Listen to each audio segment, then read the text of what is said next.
تم جزیہ دینا منظور کرو گے اور ہم اسے قبول کر لیں گے، اور جب تم کو ہماری ضرورت ہوئی تو تمہاری مدد کو موجود ہوں گے اور تمہارے جان و مال کی حفاظت کریں گے۔ یہ باتیں سن کر رستم نے سوال کیا، کیا تم مسلمانوں کے سردار ہو؟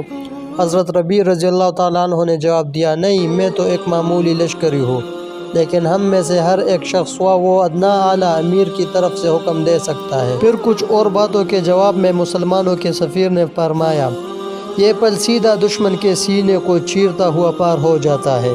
کیا تم نے نہیں دیکھا کہ آگ کی چھوٹی سی چنگاری تمام شہر کو جلا ڈالنے کے لیے کافی ہوتی ہے؟ اس قسم کی نوک جھوک کے بعد رستم نے کہا، اچھا، ہم تمہاری باتوں پر غور کریں گے۔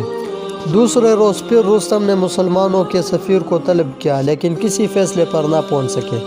آخر قادسیہ کے مقام پر مسلمانوں اور ایرانیوں کے درمیان ہولناک جنگ ہوئی۔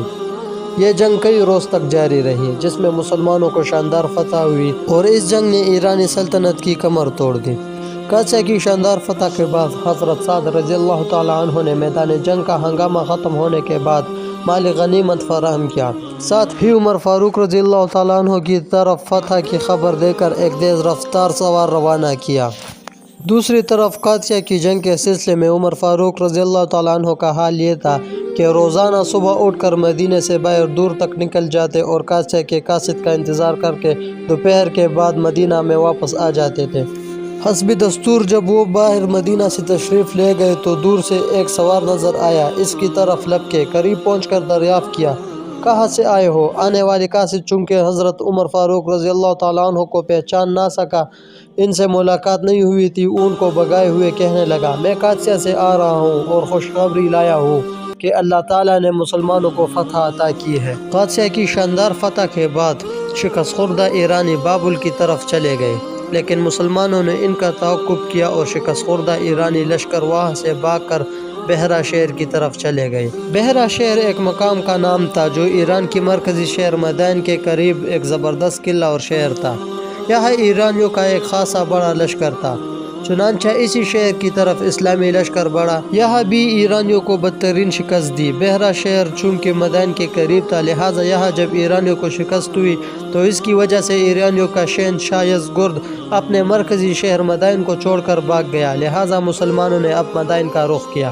اب ایران کی کوئی طاقت مسلمانوں کی الغار کو نہ روک سکی اور فاتحانہ انداز میں مسلمان ایران کے مرکزی شہر مدائن میں داخل ہو گئے۔ مدائن کو فتح اور شہر پر قبضہ کرنے کے بعد مسلمانوں کے ہاتھ قیمتی اشیاء لگے۔ وہ قیمتی اشیاء میں چاندی، سونا اور جواہرات کی بہت سی مورتیاں، کسریٰ کا شاہی لباس اور اس کا تاج، اس کی زرہ اور اسی قسم کی بہت سی چیزیں مسلمانوں کے ہاتھ لگی۔ اس کے علاوہ ایوان شاہی کے خزانے اور عجائب خانے میں سے چین کے خاقاں، رومنوں کے قیصر، ہندوستان کے راجہ، اس کے علاوہ دوسرے حکمرانوں میں سے بہرام گور، سیاہ ارش، نعمان بن منظر، کسریٰ، ہرمز اور فیروز کے خود زرہیں، تلواریں اور خنجر بھی ہاتھ لگے۔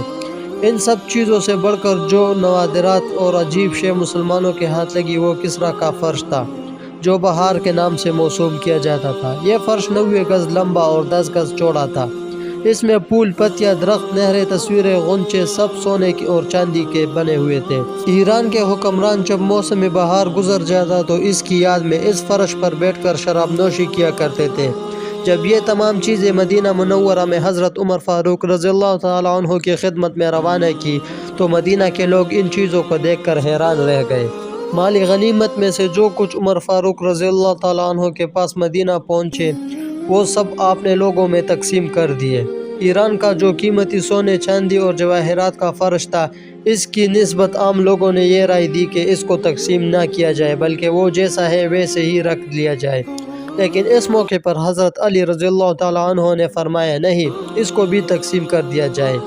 چنانچہ عمر فاروق رضی اللہ تعالیٰ عنہ نے حضرت علی رضی اللہ تعالیٰ عنہ کی رائے کو ترجیح دی اور فرش کو کاٹ کاٹ کر لوگوں میں تقسیم کر دیا گیا۔ جو ٹکڑا حضرت علی رضی اللہ تعالیٰ عنہ کے حصے میں آیا تھا، کہتے ہیں کہ آپ نے وہ ٹکڑا 30,000 دینار میں فروخت کیا تھا۔ اس فتح کے بعد ایرانیوں کے قدم کہیں بھی نہ جمنے پائے۔ ایرانیوں نے اپنی بچی کچی طاقت کو جلولہ کے مقام پر جمع کیا۔ یہاں بھی ایرانیوں کو بدترین شکست کا سامنا کرنا پڑا اور مسلمانوں کے ہاتھ بے شمار مال غنیمت ہاتھ آیا۔